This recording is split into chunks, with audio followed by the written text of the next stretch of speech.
நன்றி தகப்பனே. இந்த அருமையான நாளுக்காக நமக்கு நன்றி செலுத்துகிறோம். இந்த அருமையான வேலைக்காக நமக்கு நன்றி செலுத்துகிறோம் ஆண்டவரே. நித்திய பிதாவே, எங்களோட வல்லமையாய் செயலாற்றுபவரே, நாங்கள் நினைப்பதற்கும் வேண்டுவதற்கும் மிக மேலாக அனைத்தையும் செய்ய வல்லவரே, ஆண்டவரே இயேசு கிறிஸ்து வழியாக திருச்சபையில் தலைமுறையாய் என்றென்றும் உமக்கு மாட்சி உண்டாகட்டும் ஆண்டவரே. ஆண்டவரே இயேசுவே, எங்கே இருவர் அல்லது மூவர் என் பெயரின் பொருட்டு கூடியிருக்கிறீர்களோ அங்கே அது மத்தியில் நான் இருக்கிறேன் என்று சொல்லி எங்கள் மத்தியில் வந்துள்ள அன்பு ஆண்டவரே இயேசுவே, உம்மை ஆராதித்து வணங்கி வரவேற்கிறோம். ஆவியானவரே, இதோ பிதாவின் முன்னறிவிப்பின்படி ஆண்டவர் இயேசு கிறிஸ்துக்கு கீழ்ப்படியவும், ஆண்டவர் இயேசு கிறிஸ்து ரத்தத்தால் கழுவப்படவும் இறை மக்களாக எங்களை அழைத்த ஆவியானவரே, மக்கள் நன்றி செலுத்துகிறோம். எங்களுக்கு ஒரே மனமும் ஒரே உள்ளமும் தருகிற தூய ஆவியினர் மக்கள் நன்றி செலுத்துகிறோம். எங்களுக்கு ஞானமும் வெளிப்பாடு தருகிற தூய ஆவியினர் மக்கள் நன்றி செலுத்துகிறோம்.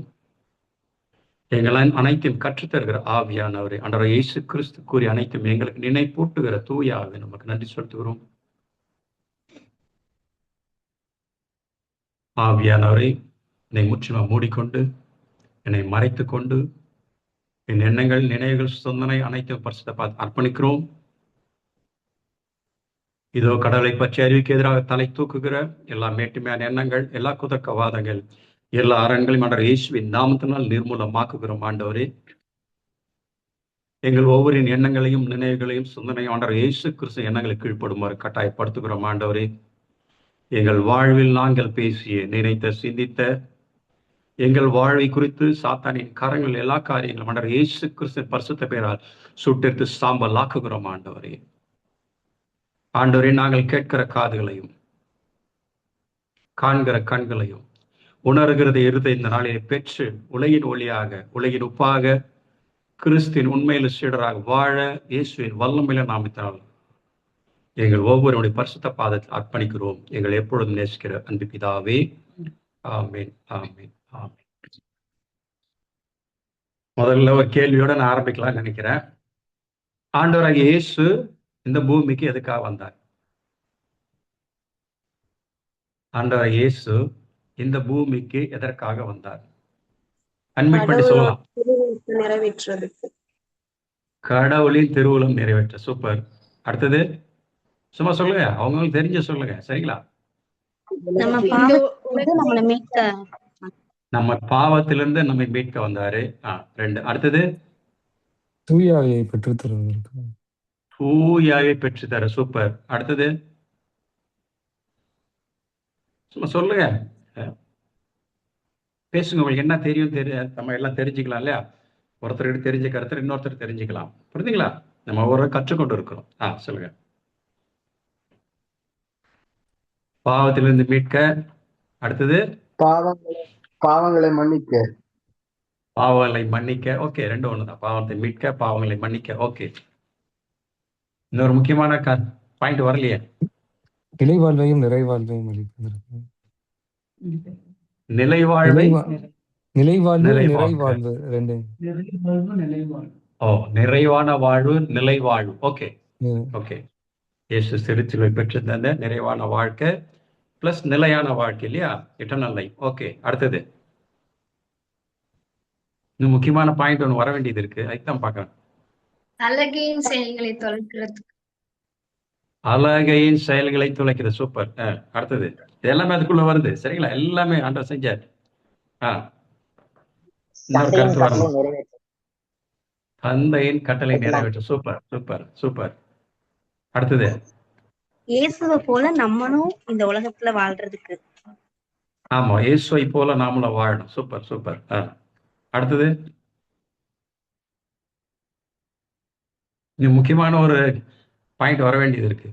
நம்ம ஒரு குழு தரேன். டெய்லி ஜெபத்துல நம்ம அந்த வார்த்தையை பயன்படுத்துவோம். ஜெபத்துல கட்டாயம் நம்ம சொல்லுவோம். ஜெபம் இருக்குல்ல, அதுல சொல்லுவோம். அப்பா தந்தைன்னு அழைக்கிற உரிமை. சொல்லுங்க பார்க்கலாம் அந்த ஜெபத்தை. பிரான்சிஸ் பிரதர் சொல்லுங்க. யாராவது ஒருத்தர் சொல்லுங்க. உமது பெயர் தூயதென போற்ற பெறுக, உமது ஆட்சி வருக, உமது திருவுள்ளம் விண்ணுலகில் நிறைவேறுவது போல மண்ணுலகிலும் நிறைவேறுவதாக. ஆமா, இந்த எங்கள் கருத்துல நீங்க சொல்லிட்டு தான் வந்தீங்க. ஆனா ஒரு வார்த்தை மட்டும், உமது ஆட்சி வருகன்னு சொல்றேன் இல்லையா? உமது ஆட்சி வருக. மீதி எல்லாம் சொல்லிட்டீங்க. பிதாவின் திருவுள்ளத்தை நிறைவேற்ற எல்லாம் சொல்லிட்டீங்க, சரிங்களா? அப்புறம் உமது ஆட்சி இறையாட்சி வருக. நிறுவுவதற்காக. என்னது? இறையாட்சியை ஆ, நிறுவுவதற்காக. இறையாட்சி. அதான் சொன்னல, மனம் மாறுங்கள், மனம் மாறி நற்செய்தி நம்ம இறை விண்ணரசு நெருங்கி விட்டது, மனம் மாறி நற்செய்தி நம்ம சொன்னார் இல்லையா? பைபிள் வச்சிருக்கீங்களா? பைபிள்ல முன்னுரை எடுங்க. மத்தேயினுடைய முன்னுரை எடுத்தீங்களா? இயேசு வந்ததுடைய முக்கியமான நோக்கம் அதுல கொடுக்கப்பட்டிருக்கும். மத்தேயு, புனித மத்தேயு எழுதிய நற்செய்தியில முன்னுரையில எழுதினீங்களா? முன்னுரை படிச்சீங்களா? ஃபர்ஸ்ட் லைன் அது வரும், முன்னுரை அப்படின்னு ஆரம்பிச்சிருக்காங்க. என்னன்னு வாசிங்க பார்க்கலாம். திருச்சபையால் மிகவும் போற்ற பெற்ற நற்செய்தி இல்ல, நூலாக மத்தேயு நற்செய்தி பொதுமொழி பெயர்ப்புல மத்தேயு நற்செய்தியில முன்னுரை. மத்தேயு தான் பிரதர். மேத்யூ. ஓ, இது புது பைபிளா மனிஷா ஜெய்ஷா? ஆமா சிஸ்டர். Okay okay. அதுல மாத்தி இருக்கோம். பிரான்சிஸ் பிரதர், இயேசு நீங்க என்ன கிறிஸ்து பைபிள்? நிறுவிய இயேசு கிறிஸ்து நிறுவிய வாசி. இறையாட்சி பற்றிய நற்செய்தியை திருத்தூதர் மத்தேயு முதலில் எழுதினார். மறுபடியும் வாசிங்க. அது இயேசு கிறிஸ்து நிறுவிய இறையாட்சி பற்றிய நற்செய்தியை திருத்தூதர் மத்தேயு முதலில் எழுதினார். அப்ப இங்க என்ன சொல்லுது? இயேசு கிறிஸ்து என்ன பண்ணாரா? இறையாட்சியை நிறுவினார். இறையாட்சி நிறுவனாராம். இயேசு கிறிஸ்து நிறுவிய இறையாட்சி பற்றிய நற்செய்தி.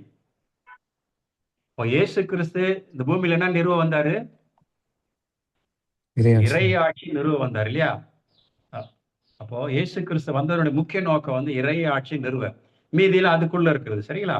பாவத்திலிருந்து மன்னித்தாரு, நிறைவாழ்வு தந்தாரு, நிலை வாழ்வு தந்தாரு, பரிசுத்தாவினை பெற்று தந்தாரு, பிதாவின் திருவுள்ளத்தினை, இது எல்லாமே அதுக்குள்ள இன்க்ளூடட், சரிங்களா? அதுக்குள்ளதான் வருது. அப்போ அவருடைய ஒரே நோக்கம் இறையாட்சியை இந்த பூமியில் நிறுவ வந்தார், சரிங்களா? இறைவனின் ஆட்சியை இந்த பூமியில் நிறுவ வந்தார். இயேசு அதுக்காக தான் முக்கியமா வந்தார். அப்போ இறைவனின் ஆட்சியை நிறுவ வேண்டிய கட்டாயம் இயேசுக்கு ஏன் வந்தது? இந்த பூமியில இறைவனின் ஆட்சியை நிறுவ வேண்டிய கட்டாயம் இயேசுக்கு ஏன் வந்தது? என்ன தேவை இருக்கு? ஆண்டவர் இயேசுக்கு கடவுளா இருந்தவர் மனித உடல் எடுத்து இந்த பூமிக்கு வந்து இறையாட்சியை நிறுவ வேண்டிய காரணம் என்ன? மக்களை மீட்பதற்காக வந்தார். சரி, அப்போ மக்கள் எங்க தவறு செஞ்சாங்க? அதுக்கு ஆதாரம் எங்கன்னா இருக்கா? மக்களை மீட்கணும். அப்போ தொடக்க நூல் 1ஆம் அதிகாரம் 26, அதுக்கு ஆரம்ப புள்ளி தொடக்க நூல்ல இருக்கு, சரிங்களா? ஏதோ ஒன்று இழந்து போயிட்டோம், ஏதோ ஒரு அரசு நம்ம இழந்து போயிட்டோம், மீட்டு தர இயேசு பூமிக்கு வந்தார். அப்போ இறைவனின் ஆட்சி இந்த பூமியில் நிறுவ இயேசு வந்தார். தொடக்க நூல் 1ஆம் அதிகாரம் 26வது வசனம் எடுத்து வாசிக்கலாம்.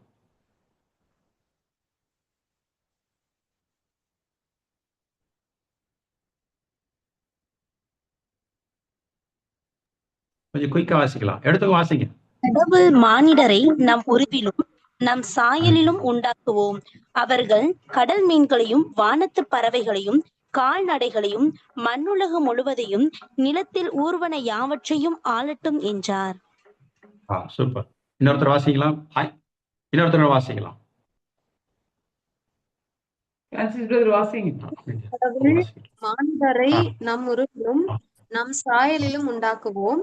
அவர்கள் கடலின் மீன்களையும் வானத்து பறவைகளையும் கால்நடைகளையும் மண்ணுலகு முழுவதையும் நிலத்தில் ஊர்வன யாவற்றையும் ஆளட்டும் என்றார். அப்போ கடவுளின் நோக்கம் என்னவா இருந்தது? மனிதர்களை கடவுள் தம்முடைய உருவிலும் கடவுளை போல நம்ம உருவாக்கினோம். நம்ம எப்படி இருக்கிறோம்? அப்போ ஒவ்வொருத்தரும் கடவுளின் உருவத்தில் இருக்கும். இப்போ கடவுள் ஆவியா இருக்காரு இல்லையா? பார்க்க ஸ்பிரிட், கடவுள் ஆவியா இருக்கிறார். அப்போ கடவுள் மனிதனா இருக்கணும், எப்படி இருக்கணும்? நம்மளை போலதான் இருக்கணும் இல்லையா? அப்போ ஒவ்வொரு மனிதனும் கடவுளின் உருவில் இருக்கிறோம். அவருடைய சாயலிலும் படைத்தார். படைத்து என்ன பண்ணாரு? வானத்து கடல் மீன்களையும் வானத்து பறவைகளையும், அப்புறம் வேற 3 காரியம் சொன்னார் ஆண்டவர். சொல்லுங்க, மறுபடியும் வாசிங்க. மனசுல ஆழமா பதியணும் அது. அதுக்குதான் மறுபடியும் வாசிங்க. தொடக்கம் 1ஆம் அதிகாரம் 26வது வசனம். கடவுள் மானிடரை நம் பொறுமையா கடவுள் மானிடரை ஆ. நம் உருவிலும் நம் சாயலிலும் உண்டாக்குவோம். அவர்கள் ஆ. கடல் மீன்களையும் வானத்து ம். பறவைகளையும் கால்நடைகளையும் மண்ணுலகு முழுவதையும் நிலத்தில் ஊர்வன யாவற்றையும் ஆளட்டும் என்றார். ஆமென். ஆளட்டும் அப்படின்னு என்ன அர்த்தம்? ஆளுகை செய்யணும் இல்லையா? நம்ம செய்யறோமா? பாம்பை பார்த்தா சும்மா இருன்னு சொல்றோமா, தலை தெறிக்க ஓடுறோமா? அங்க என்ன சொல்லியிருக்கு? ஆண்டவர் என்ன சொல்லியிருக்கிறாரு? மானிடரை நம் உருவிலும் நம் சாயல் உண்டாக்குவோம். அவர்கள் கடல் மீன்களையும் வானத்து பறவைகளையும் கால்நடைகளையும் மண்ணுலகு முழுவதையும் நிலத்தில் ஊர்வன யாவற்றையும் ஆளட்டும் என்றார். இல்லையா? அப்போ எல்லாவற்றின் மீது நமக்கு ஆண்டவர் அதிகாரத்தை கொடுத்திருக்கிறார் இல்லையா? அப்ப நம்ம எல்லாம் யாரு? நம்மெல்லாம் யாரு? கடவுளை உருவத்திலும் சாயலில் படைக்கப்பட்ட மனுஷர்கள் இல்லையா? நம்மெல்லாம் இல்லையா? இப்ப கடவுள் எப்படி இருக்கிறாரு? கடவுள் எப்படி இருக்காரு? என்ன சொல்லுவீங்க? சும்மா அட்மிட் பண்ணி சொல்லுங்க. கடவுள் எப்படி இருக்கிறார் அப்படின்னு ஒரு கேள்வி வந்தா என்ன பதில் சொல்லுவீங்க? பயப்படாதீங்க, பேசுங்க. நீங்க பேசினாதான் நீங்க என்ன புரிஞ்சிருக்கீங்க எனக்கு தெரிய வரும். சரிங்களா? சொல்லுங்க. கடவுள் எப்படி? யார் வேணாலும் சொல்லலாம். கடவுள் பார்த்திருக்கீங்களா எப்படி இருக்காருன்னு கேள்வி கேட்டா நீங்க என்ன சொல்லுவீங்க? இயேசுவை பத்தி மற்றவங்களுக்கு சொல்லணும். அப்ப இயேசுவை பத்தி சொல்றீங்க. கடவுள் நம்ம அவருடைய உருவத்திலும் அவருடைய சாயலும் நம்மளை படைத்திருக்கிறார் அப்படிங்கும் போது அப்ப கடவுள் எப்படி இருக்காருன்னு கேள்வி கேட்டா என்ன பதில் சொல்லுவீங்க? கேட்பாங்களே, நீங்க போய் சொன்னீங்களா? கேட்குவாங்களா? கேட்க மாட்டாங்களா? அப்ப நீங்க எப்படி கடவுளை பார்த்திருக்கீங்களா? நீங்க பேசினதை கடவுள் அட்மிட் பண்ணிட்டு பேசுங்க. இது இன்டராக்ஷன். சரிங்களா? கேள்வி கேட்டு பதில் சொல்ற கற்றுக்கிறோம். சரிங்களா? எல்லாரும் கற்றுக்கொண்டு தான் இருக்கோம். சரி. அப்போ கடவுள் எப்படி இருப்பாரு? சரி, நீங்க எப்படி இருக்கிறீங்க? ரீபிகா எப்படி இருக்கீங்க? எஸ்கேப் ஆயிட்டாங்களா? இருக்காங்களா? இருக்கேன் நீங்க எப்படி brother. இருக்கீங்க? எங்க அம்மா அப்பா போல இருக்குன்றீங்களா?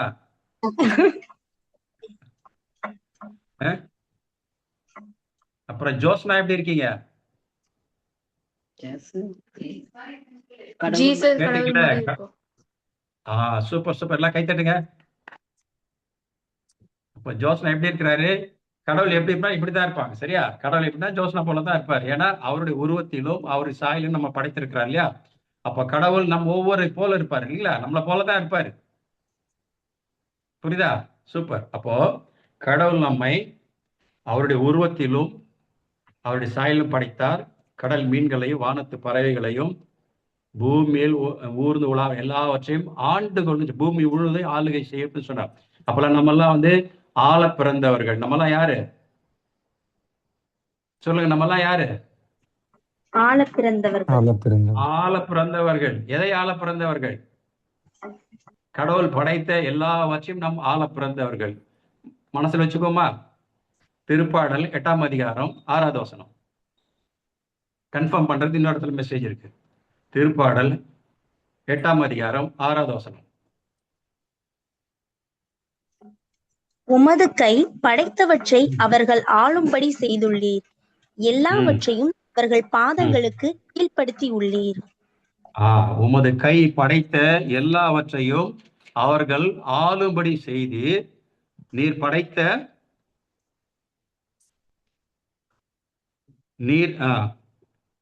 உமது கை படைத்தவற்றை அவர்கள் ஆளும்படி செய்துள்ளீர். எல்லாவற்றையும் அவர்கள் பாதங்களுக்கு கீழ்ப்படுத்தியுள்ளீர். அப்ப ஆண்டவர் படைத்த விண்ணிலும் மண்ணிலும் படைத்த எல்லாவற்றையும் என்ன பண்ணியிருக்காரு?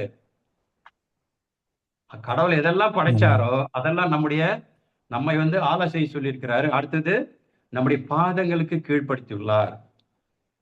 மனசுல வச்சுக்கீங்களா? அதெல்லாம் அப்ப உங்க மனசு எப்படி இருக்கணும்? நானு யாரு? கடவுளுடைய உருவத்திலும் சாயலும் படைக்கப்பட்ட ஆள பிறந்தவன். சொல்லுவீங்களா? நானு ஆள்கின்ற ஆண்ட பரம்பரை சொல்லணும். புரியுங்களா? இன்னொரு ஒரு கன்ஃபர்மேஷன் மெசேஜ் தரலாமா? திருப்பாடல் 115 16வது வசனம்.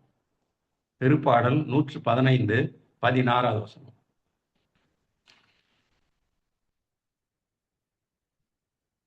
எடுத்து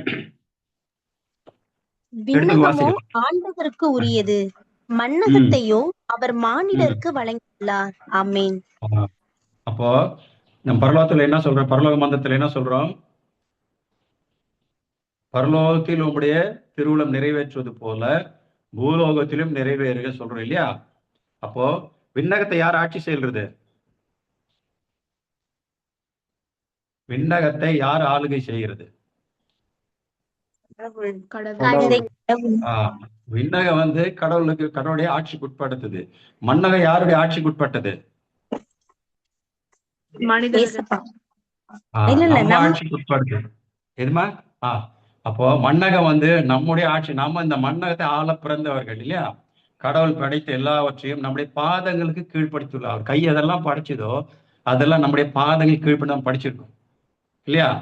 சரி, இது எப்போ இழந்து போயிட்டோம் நம்ம? இப்ப படிக்கும்போது இயேசுநாதர் எதுக்கு வந்தாரு? பாவத்தில் மீட்க வந்தாருன்னு ஒருத்தர் சொன்னீங்க இல்லையா?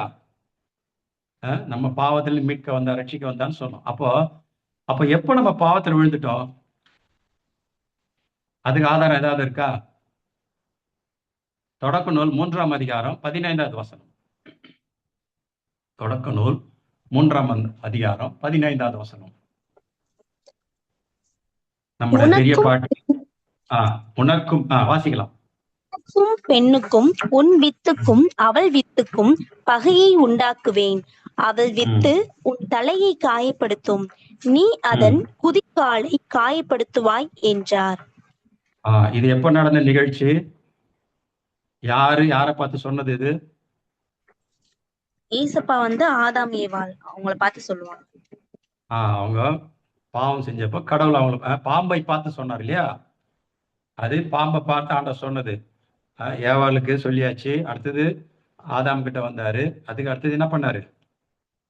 பாம்பை பார்த்து சொன்ன, உனக்கும் பெண்ணுக்கும் உன் வித்துக்கும் அவள் வித்துக்கும் பகை உண்டாக்குவேன், அவள் வித்து உன் தலை நசுக்கும். அப்போ அவள் வித்து யாரு? யார் பாம்பின் தலையை நசுக்குது?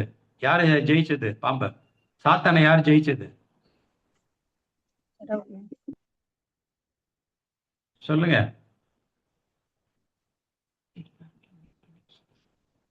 அப்போ எப்ப சாத்தானுடைய வார்த்தை கேட்டு பாவத்துக்கு நம்ம அடிமையானோமோ அந்த நேரத்துல தான் பிதா வந்து பாம்பை பார்த்து சொல்றாரு, உனக்கும் பெண்ணுக்கும். ஏன்னா பெண்ணை ஏமாத்தினார் இல்லையா? சாத்தான் என்ன பண்ணுச்சு? அழகை என்றும் பாம்பு என்றும் ஆதியில் சொல்லப்பட்டது. ஏவால கடவுள் என்ன சொன்னார்? இந்த பழத்தை உண்டால் நன்மை தீமை அறிகிற மரத்தின் கனி உண்டால் உண்ணும் நாளிலே சாகவே சாவாய். நான் பாம்பு என்ன சொல்லுது? சாக மாட்டீங்க, நீங்க கடவுள் போல ஆவீங்க. அதை நம்பிதான் நம்ம பாட்டியம்மா என்ன பண்ணாங்க?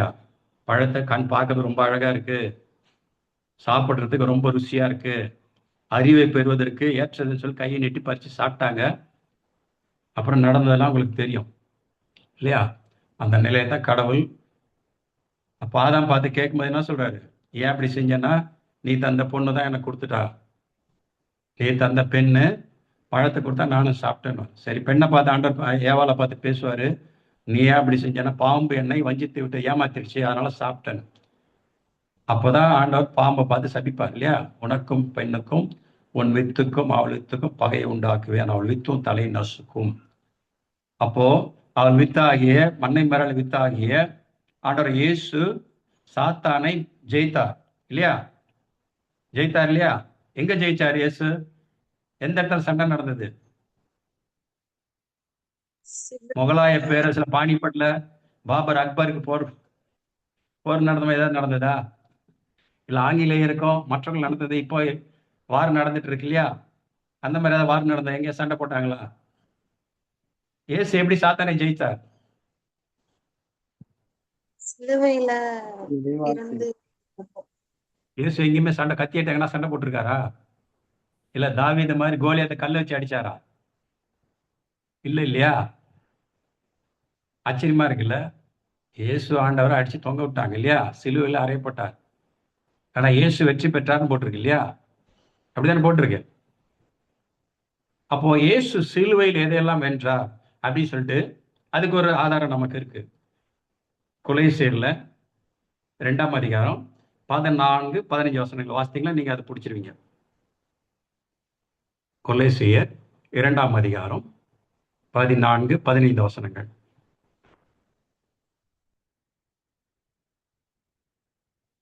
வாசிக்கலாம் எடுத்துங்க.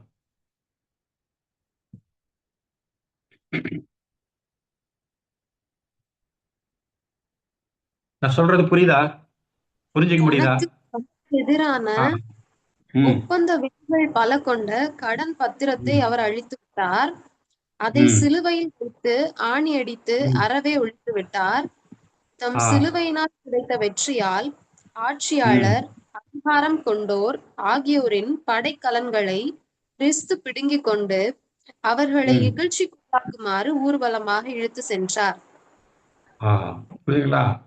அப்போ பிதாவின் சித்தம் அப்படி இருந்து கெத்செமனேல் ஆண்டவர் சொன்னார் இல்லையா, பிதாவே கூடுமான துன்பங்கள் என்ன விட்டாலும் எனினும் என் சித்தம் அல்ல உமது சித்தம். அப்ப இயேசு ஆண்டவர் நீங்க சொன்ன மாதிரி பிதாவின் விருப்பத்தை நிறைவேற்ற வந்தார், பிதாவின் திருவுள்ளத்தை நிறைவேற்றினார் இல்லையா? கெத்செமனேல் அதில் பார்க்கிறோம் இல்லையா? அப்போ இங்க என்ன சொல்ல, சாத்தானி அதிகாரம் எல்லாம் பறித்து நீங்க சொன்னீங்க இல்லையா? நீங்க சொன்னீங்க, சூப்பர். அப்போ எல்லா காரியங்களும் நீங்க சொன்னீங்க, கரெக்டா சொன்னீங்க. சாத்தானுடைய அதிகாரங்கள் பறித்தார். அப்போ நமக்கு எதிரான கடன் பத்திரங்கள்லாம் ஆதி பெற்றோர் ஆண்டுடைய வார்த்தைக்கு கீழ்ப்படியாம பாவம் செய்து கடவுளை அருளை இழந்து போயிட்டாங்க இல்லையா? அப்போ ஆண்டவர் பூமியை ஆண்டு கொள்ளுங்க படைச்சாரு. அப்போ சாத்தானுடைய தந்திரத்தினால் நம்ம அந்த ஆளுகை, அந்த ஆட்சியை நம்ம இழந்து போயிட்டோம். அந்த இழந்து போன அந்த ஆட்சி மீட்டு தர இயேசு இந்த பூமிக்கு வந்தார். இந்த பூமியை ஆளுகை செய்ய ஆற்றல் நமக்கு இருந்தது. சாத்தான் நயவஞ்சகம் நாம் தோற்கப்பட்டதுனால இந்த பூமியோட அதிகாரத்தை நாம் சாத்தானுக்கெல்லாம் இழந்து போயிட்டு பாவத்திற்கு அடிமையான வாழ்க்கையை வாழணும். அப்ப இயேசு ஆண்டவர் இழந்து போன அந்த பூமியின் மீதுள்ள இந்த ராஜ்யத்தை, கடவுளின் அரசை நாம் பெற்றிருந்த இறைமக்கள் நாம் பெற்றிருந்த கடலின் ராஜ்யத்தை மீண்டும் ஸ்தாபித்தார். மீண்டும் பெற்று அதை நம்ம கையில் கொடுத்துட்டு போனார். என்ன சொன்னார் இயேசு? ஏதாவது சொல்லிட்டு போனார் மோட்சத்துக்கு போறதுக்கு முன்னாடி? அது குழு இருக்கா? ஆண்டவர் நமக்கு இதெல்லாம் மீட்டு தந்து சாத்தான் மேல எனக்கு அதிகாரம் கொடுத்திருக்கிறார் அப்படி சொல்ல முடியுமா? ஏதாவது வசனம் ஞாபகம் இருக்கா உங்களுக்கு? மார்க் 11:23. அது நம்பிக்கையோடு ஜெபம் கேட்கணும் இல்லையா? என்னமா? லூக்கா 10:19. சூப்பர் சூப்பர், எல்லாம் கைத்தறங்க பார்க்கலாம். கைஷாக்க கைத்து சூப்பர். வாசிக்கலாம் அந்த வசனத்தை.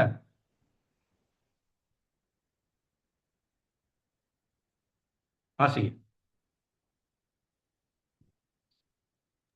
பாம்புகளையும் தேள்களையும் மிதிக்கவும் பகைவரின் மற்றவங்களை வல்லமை எடுத்துட்டீங்களா? ஒரு நிமிஷம். எல்லாம் எடுத்துட்டீங்களா? லூக்காஸ் 10ஆம் அதிகாரம் 19வது வசனம்.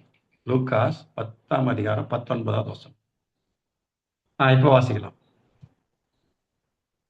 வாசிங்க. பாம்புகளையும் தேள்களையும் மிதிக்கவும் பகைவரின் வல்லமை அனைத்தையும் வெல்லவும் உங்களுக்கு அதிகாரம் கொடுத்திருக்கிறேன். உங்களுக்கு எதுவுமே தீங்கு விளைவிக்காது. அப்போ லூக்காஸ் 10:19 ஆண்டவர் அந்த இயேசு செஞ்ச ஒவ்வொரு காரியங்களும் நமக்கு கொடுக்கப்பட்டிருக்கு. என்னென்ன செஞ்சிருக்கிறார் அப்படின்னு ஆதாரம் எங்க இருக்கு? பைபிள் இருக்கு. அப்ப பைபிள் தெரிஞ்சாதான் ஆண்டவர் இயேசு நமக்கு என்னெல்லாம் இறை ஆட்சிக்கான அதிகாரத்தை எப்படி எல்லாம் நாம ஆள பிறந்தவர்கள் தானா அப்படின்னு கன்ஃபார்ம் ஆன மெசேஜ் ஆதாரங்கள்லாம் பைபிள் இருக்கு இல்லையா?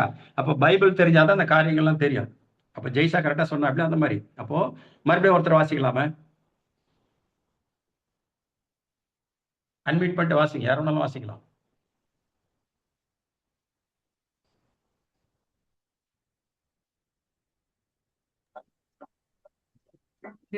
ஜெனீஷ் கூட வாசிக்கலாம். பைபிள் இல்லையா அவர்கிட்ட? ஆண்டோட பிள்ளைங்க போட்டி போட்டு வாசிக்கணும். ஆண்டவர் ரொம்ப சந்தோஷப்பட என் பிள்ளைங்க போட்டி போட்டு வாசிக்கிறாங்கன்னு. வசனமே சொல்லிட்டுமே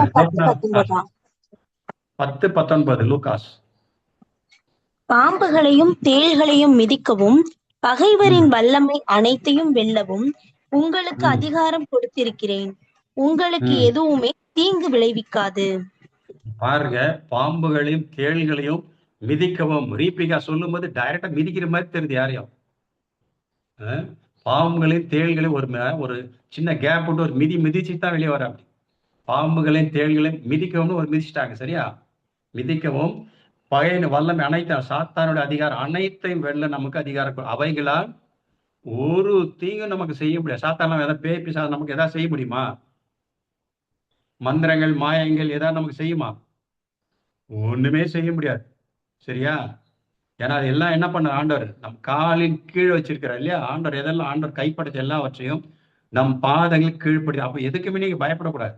முதல்ல இந்த வார்த்தையில் அதனால தான் ஆண்டவர் மனம் மாறி நற்செய்தி நம்புங்கள். அப்ப இயேசு இறையாட்சி எல்லாம் நிறுவி இதெல்லாம் நம்ம மீட்டு கொடுத்துருக்கிறார். அப்போ இயேசு எதெல்லாம் நிறைவேற்றினார், எனக்கு நான் யாரு, எனக்கு என்னெல்லாம் அதிகாரம் ஆண்டவர் கொடுத்துருக்கிறார், அதெல்லாம் நமக்கு தெரிஞ்சாதான் நம்ம வலுவுள்ள மக்களை போராட முடியும். இஸ்ரேல் மக்களை பத்தி கேள்விப்பட்டிருக்கீங்களா? கேள்விப்பட்டிருக்கீங்களா? நம்ம நாட்டுல எத்தனை கோடி மக்கள் இருக்காங்க இந்தியால? தோராயமா சொல்லுங்க. இந்தியாவுடைய இப்போ தற்போதைய மக்கள் தொகை எவ்வளவு? நீங்க எல்லாம் ஸ்டூடெண்ட் படிச்சுட்டு இருக்கீங்க, உங்களுக்கு தெரியணும் இல்லையா? ஜெனரல் கேள்வி எல்லாம் கேட்பாங்க இல்லையா? 1 மார்க் கொஸ்டின்கெல்லாம் வருவதெல்லாம். சரிங்களா? இந்தியாவோட மக்கள் தொகை எவ்வளவு? சும்மா தோராயமா சொல்லுங்க, எவ்வளவு இருக்கும்? நம்ம தான் உலகத்துல நம்பர் 1 மக்கள் தொகை இல்லையா? சீனாவெல்லாம் காலி பண்ணிட்டு மேல வந்துட்டோம். எவ்வளவு மக்கள் தொகை? நீங்க எல்லாம் ஸ்டூடெண்ட், மறுபடியும் ஞாபகம் வச்சு நீங்க எல்லாம் உங்களுக்கு தெரிஞ்சிருக்கணும். திடீர்னு ஐஏஎஸ்ல ஆபீஸ் போய் கேள்வி கேட்டா என்ன பண்ணி திருத்தன்னு முடிச்சிக்கலாம்? சொல்லணும் இல்லையா? உங்களுக்கு தெரிஞ்சிருக்கணும். எவ்வளவு மக்கள் தொகை? 2 crore. சுதந்திரம் வாங்கும் போது 60 கோடி இருந்து, இப்ப எவ்வளவு? 130. சொல்லுங்க, அப்ராக்சிமேட்டா சொல்லுங்க. 1.4 எவ்வளவு? billion. 1.4 4 billion. பில்லியன். அப்போ 140 கோடி இல்லையா?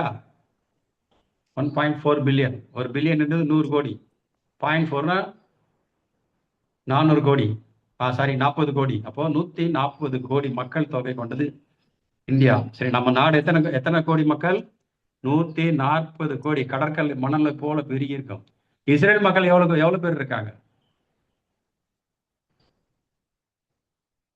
இஸ்ரேல் நாட்டை பார்த்துருக்கீங்களா? சின்ன ஒரு கோடு மாதிரி தான் தெரியும் இல்லையா? மத்திய தரையில ரைட் சைட்ல பாத்தீங்களா? கிழக்கு பக்கமா ஒரு சின்ன கோடு மாதிரி தான் தெரியும். எவ்வளவு மக்கள் தொகை அது? 1 கோடிக்கு கம்மி.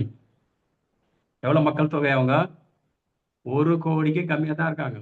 நம்ம அவங்கள மாதிரி 140 மடங்கு அதிகமா இருக்கும். ஆனா அந்த மக்கள் என்ன நம்புறாங்க? நாங்கள் யாரு? யூதர்கள் என்ன சொல்றாங்க? நாங்கள் chosen people சொல்றாங்க இல்லையா? நாங்கள் தேர்ந்தெடுக்கப்பட்ட மக்கள், வாழ்கிற இந்த விண்ணையும் மண்ணையும் படைத்த கடவுளால் தெரிந்து கொள்ளப்பட்ட மக்கள், ஆபிரகாமின் மக்கள் நாங்க சொல்றாங்க இல்லையா? சொல்றாங்களா இல்லையா? சொல்றாங்க இல்லையா? நாங்கள் ஆள பிறந்தவர்கள் சொல்றாங்களா? ஆள்றாங்களா இல்லையா? அந்த பூமியை முழுக்க இல்லையா? சின்ன ஒரு நாடு. சரிங்களா? இந்தியாவில் நோபல் பரிசு பெற்றது 3-4 பேர் தான் இருக்காங்க இல்லையா? மொத்தம் 3-4 பேர் தான் நினைக்கிறேன். ஆனா இஸ்ரேல் மக்கள் நோபல் பரிசு பெற்றது எத்தனை பேர்? 74 பேர் அது நோபல் பரிசு வாங்கியிருக்காங்க. இல்லைங்களா? ஒரு சின்ன நாடு. என்ன மாதிரி நாட்டை அவங்களுக்கு கொடுத்தாரு? ஆபிரகாம் ஆண்டவர் என்ன சொன்னாரு? என்ன மாதிரி நாட்டை தரப்போறேன்னு சொன்னாரு? ஆபிரகாமை பார்த்து ஆண்டவர் வாக்குறுதி கொடுத்தார். உன் இனத்தை விட்டு, உன் நாட்டை விட்டு என் கூட வா, நான் சொல்ற நாட்டுக்கு வா. அந்த நாடு இப்படிப்பட்ட நாடுன்னு ஆண்டவர் சொல்லுவார். என்ன நாடு அது? பாலும் தேடும். சூப்பர். யார் சொன்னது? வைஷாலியா? சூப்பர். என்ன நாடு அது? கானான் தேசம். கானான் தேசம். எப்படிப்பட்ட நாடு? பாலும் தேனும் வழிந்தோடும் நாடு. சரிங்களா? பாலும் தேனும் வழிந்தோடுமா. அப்படிப்பட்ட நாட்டை உனக்கு தரேன்னு காட்டினார் இல்லையா? அந்த மாதிரி செழிப்பா இருக்கு அந்த நாடு. எல்லா வித மினரல்ஸ் அங்க இருக்கு. சரிங்களா?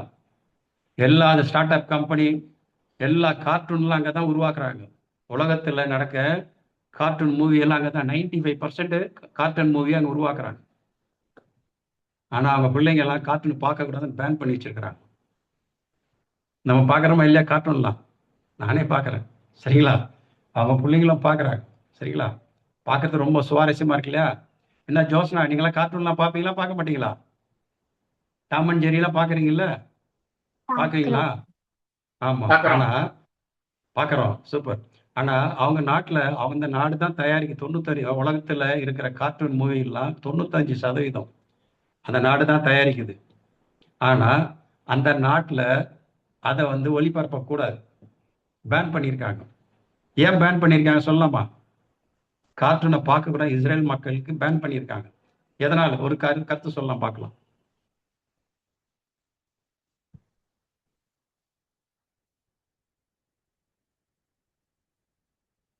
சொல்லுங்க, தெரிஞ்சே சொல்லலாம். என்ன ஜோசனா ரொம்ப சிரிச்சுட்டே இருக்க, சொல்லு. அதே கூட்டிட்டு சூப்பர் சூப்பர், கை தட்டுங்க. பசங்க ஷார்ப்பா சொல்றாங்க. ஓகே, அடிக்ட் ஆயிரும். சரியா? ஒண்ணு அடிக்ட் ஆயிரும்.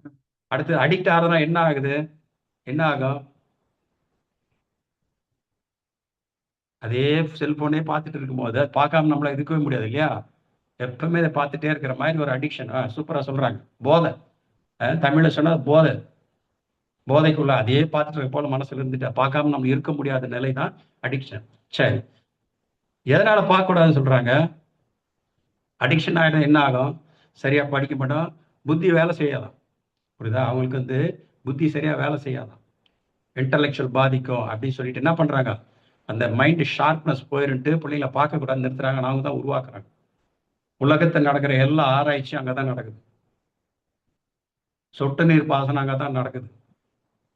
சரிங்களா? சொட்டு நீர் கொஞ்சம் தான் தண்ணி இருக்கு, 90% அந்த தண்ணியை வேஸ்டான வாட்டர்லாம் கலக்கி மறுபடியும் எடுத்து யூஸ் பண்றாங்க. உலகத்தில் நடக்கிற எல்லா நெட்வொர்க்லாம் எங்க தான் இருக்குது? அங்கதான் இருக்கு இல்லையா? சிலிக்கான் வேலி அங்கே தானே இருக்கு, அமெரிக்காவில் இருக்குது. ஆனால் ஆராய்ச்சியில் எங்க? வேர்ல்டு பவர்ல, இந்த மிலிட்ரி பவர்ல எப்படி இருக்காங்க? டாப் லெவல்ல இருக்காங்க இல்லையா? அமெரிக்காக்கே அவங்க தான் ஆலோசனை கொடுக்குறாங்க. அவங்க ஸ்கை வந்து என்ன பண்ணியிருக்காங்க, இஸ்ரேல் மக்கள் நாட்டை எப்படி கவர் பண்ணியிருக்காங்க? அது பேர் ஒன்று இருக்குது, அந்த வான் பரப்பை வந்து பாதுகாத்து வச்சிருக்காங்க. ஸ்கை டூம்னு சொல்லுவாங்க இல்லையா? ஒரு சின்ன நாடு, எல்லாமே பங்கர் வச்சிருக்காங்க. ஏதாவது இப்போ சண்டை நடந்துட்டு இருக்கு, சரிங்களா? ஈரான் ஈராக்கு அதெல்லாம் இப்போ சண்டை இப்போ நடந்துட்டு தான் இருக்கு. எல்லாம் பங்கர்ஸ்குள்ள போயிட்டாங்க. பங்கர்ஸ்னா உள்ள ஆழத்துல வீடு கட்டி வச்சிருக்காங்க. எல்லாருக்கும் ஹாஸ்பிட்டல் எல்லாம் அதுக்குள்ள தான் இருக்கு. ஒரு சின்ன குட்டி நாடுல பாலும் அப்போ அவங்களுக்கு என்ன நம்பிக்கைன்னா, உலகை படைத்த கடவுள் எங்களை நாங்கள் சோசன் பீப்புள், நாங்கள் தேர்ந்தெடுக்கப்பட்ட இனம், நாங்கள் ஆள பிறந்தவர் உலகத்தை ஆண்டுட்டு இருக்காங்க. அந்த நம்பிக்கை நமக்கு இருக்கா? நம்மெல்லாம் யாரு? நம்மெல்லாம் ஏன்னா புதிய ஏற்பாட்டின், அவங்க பழைய ஏற்பாட்டு காலத்து மக்கள் மோயிசன் கிட்டத்தை பெற்றுக்கொண்ட சட்டத்திட்டங்களுக்கு வாழறாங்க. ஆனா அந்த வார்த்தை மேல நம்பிக்கை வச்சு, கடவுள் மேல அசைக்க முடியாத நம்பிக்கை. கடவுளால் நாங்கள் இந்த விண்ணையும் மண்ணை படைத்த கடவுளால் நாங்கள் படைக்கப்பட்டவர்கள், நாங்கள் தேர்ந்தெடுக்கப்பட்ட இனம், ஆனால் நாங்க தான் ஆள பிறந்தவர்கள், நம்பர் 1 இருக்காங்க. நம்முடைய நம்பருமா? பைபிள் நமக்கு ஆதாரம் இருக்குமா? நம்ம தான் ஆள பிறந்தவர்கள், ஆதாரம் இருக்கா? வாசிக்கலாமா? 1 பேதுரு 2ஆம் அதிகாரம் 9வது வசனம். 1 பேதுரு 2ஆம் அதிகாரம் 9வது வசனம்.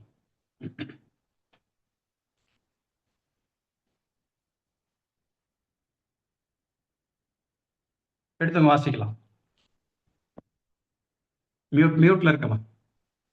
ஜெய்ஷா மியூட்ல இருக்கீங்க. மியூட் கிளியர் ஆகல.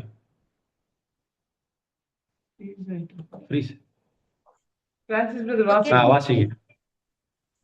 ஆனால் நீங்கள் தேர்ந்தெடுக்கப்பட்ட வழிமரபினர், அரச குருக்களின் கூட்டத்தினர், தூய மக்கள் இனத்தினர், கடவுளுடைய சொத்தான மக்கள்.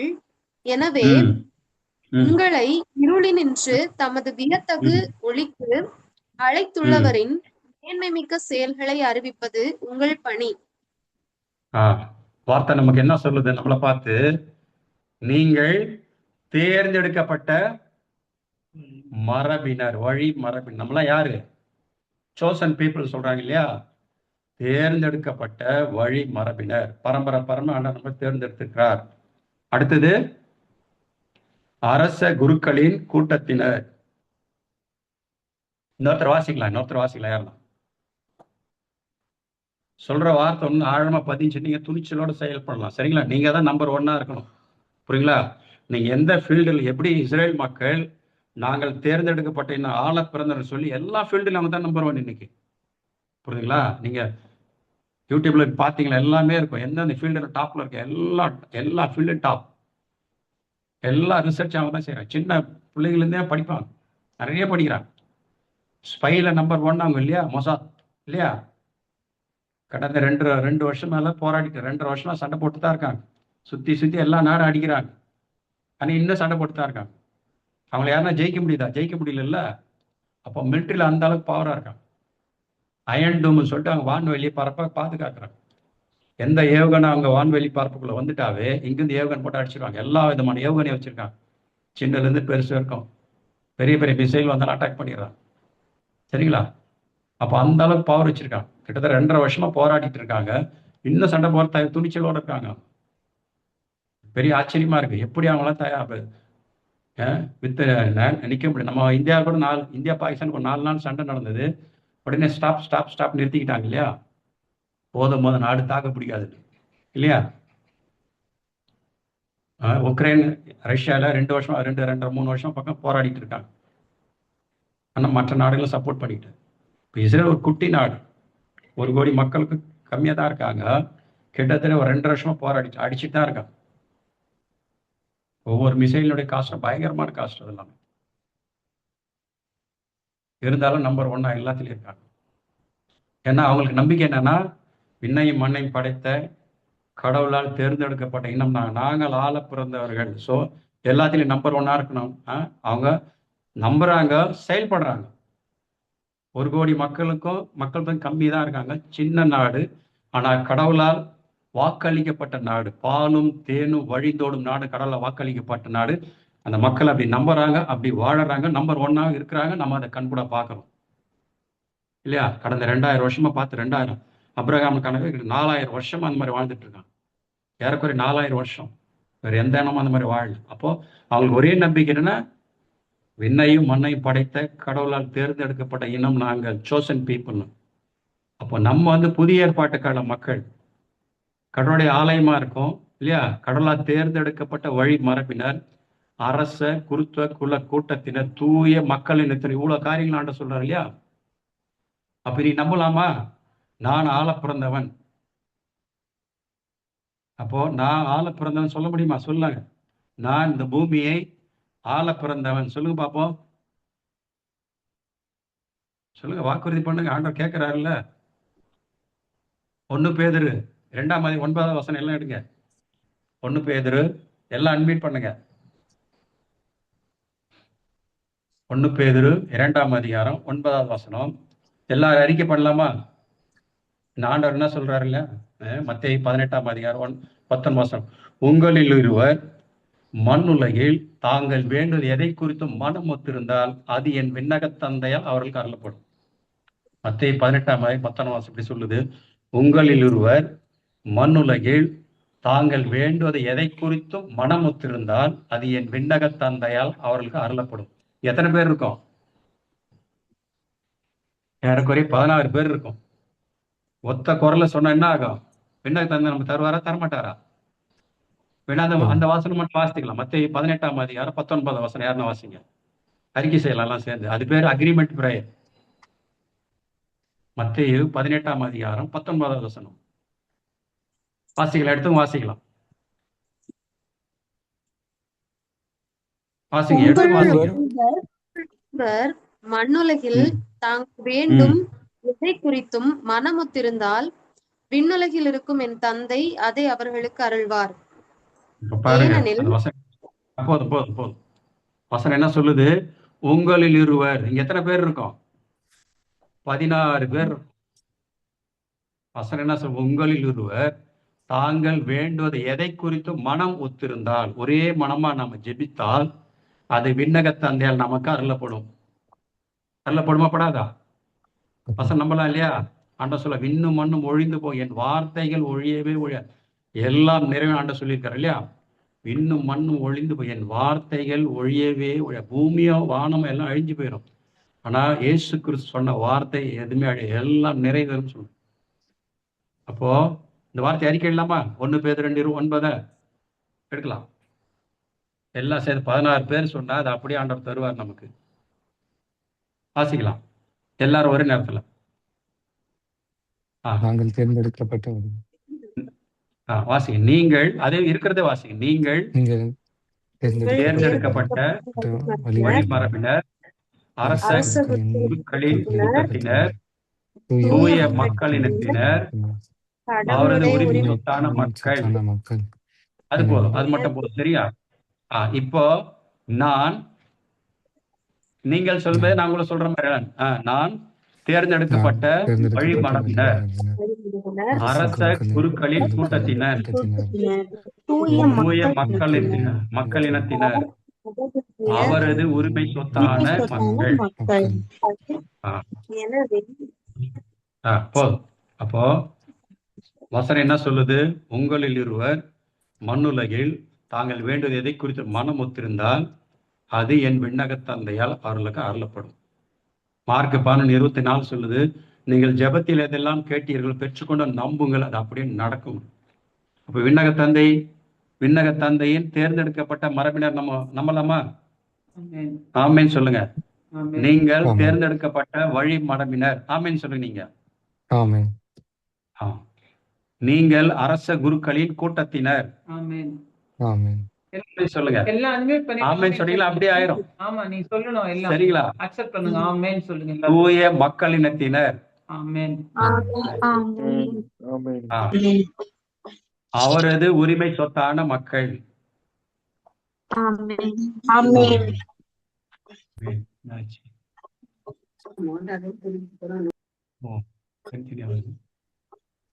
ஓகே, மறுபடியும் ஒரு சொல்லலாமா? நான் சொல்றேன், நீங்க ஆமென் சொல்லுங்க. சரிங்களா? நீங்கள் தேர்ந்தெடுக்கப்பட்ட வழி மரபினர்,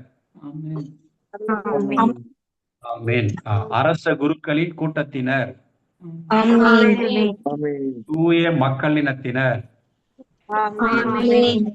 அவரது உரிமை சொத்தான மக்கள். இப்ப நான் அந்த ஜெபிச்சு முடியும். ஆண்டவரே, மார்க் 11:24 சொல்லியிருக்கீங்க, நீங்க ஜெபத்தில் எதெல்லாம் கேட்டீர்களோ அதெல்லாம் பெற்றுக்கொண்டு நம்புங்கள், அது அப்படி நடக்கும் என்ற வாக்கு இந்த ஒவ்வொருக்குள்ளும் இந்த நாளில் நிறைவேறுவதற்காக இயேசுவின் நாமத்தால் நமக்கு நன்றி சொல்கிறோம். ஆண்டவரே, யோவான் 15:16 படி நீங்கள் கனி கொடுக்கும், நீங்கள் கொடுக்கிற கனி நிலைத்திற்கும் ஏற்படைய வாக்கை கொண்டு இந்த நாளிலே இறை வாக்கை அறிக்கை செய்த ஒவ்வொரு மேலும் நிலை பெரும்படியாக ஒவ்வொரு இந்த நாளிலே முத்திரை எடுக்கிறோம். ஆண்டவரே, துதி கன மகிமை உமக்கு செலுத்துகிறோம், எங்களை எப்பொழுது நேசிக்கிற அன்பு பிதாவே. ஆமென், ஆமென், ஆமென். இப்போ ஒரு கேள்வி கேட்கலாமா? நீங்க எல்லாம் ஆள பிறந்தவங்களா? எஸ் நம்புறவங்க எஸ் சொல்லுங்க. நீங்க எல்லாம் ஆள பிறந்தவர்களா? அரச குருக்களின் கூட்டத்தினரா? தூய மக்களினத்தினரா? கடவுளின் உரிமை சொத்தான மக்களா? Super, super. இதே அதைத்தான் நீங்க நம்பணும். இந்த தவக்காலத்துல அன்மியூட் பண்ணீங்க. இப்போ இந்த தவக்காலத்துல மியூட் பண்ணி. அப்போ இந்த தவக்காலத்துல ஆண்டவர் என்ன சொல்லியிருக்காரு? மனம் மாறி நற்செய்தி நம்புங்கள். அப்ப எதுல இருந்து மனம் மாறின? இவ்வளவு நாள் நான் இவங்க வேலையில கஷ்டப்போன அதெல்லாம் கிடையாது. சரிங்களா? நீங்க தேர்ந்தெடுக்கப்பட்ட அரச குருத்துவ குருத்துவ கூட்டத்தினர், அப்புறம் வழிமரபினர், அரச குருக்களின் கூட்டத்தினர், தூய மக்களினத்தினர், அவரது உரிமை சொத்தான மக்கள். எனவே விட்டுடலாம். அப்போ இந்த கருத்துக்களை நீங்க தினம் தியானிங்க. சரிங்களா? தியானிச்சு அந்த வாக்குறுதியை உங்களுடைய வாக்குறுதியை மாற்றிங்க. உங்க வாழ்க்கையில பல காரியங்கள் எப்படி இஸ்ரேல் மக்கள் நம்பி எப்படி வாழறாங்க, நம்பர் 1 இருக்கு. அதே மாதிரி உலகத்துல நீங்க நம்பர் 1 இருப்பீங்க. நீங்க எந்த ஃபீல்டுல போனாலும் நீங்க நம்பர் 1 இருப்பீங்க. நம்புறீங்களா? அத வேற ஏதாவது உங்களுக்கு சந்தேகம் இருக்கா இந்த இதுல?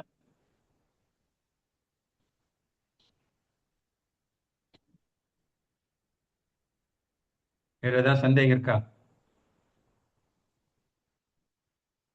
கேட்ட வார்த்தையில ஏதாவது சந்தேகம் தான் நீங்க கேட்கலாம். ஏதாவது புரியலன்னா நீங்க யாரெல்லாம் கேட்கலாம். சொன்ன வார்த்தையில ஏதாவது சந்தேகமோ இல்லை ஏதாவது புரியலன்னா நீங்க கேட்டீங்கன்னா பதில் சொல்லுங்க.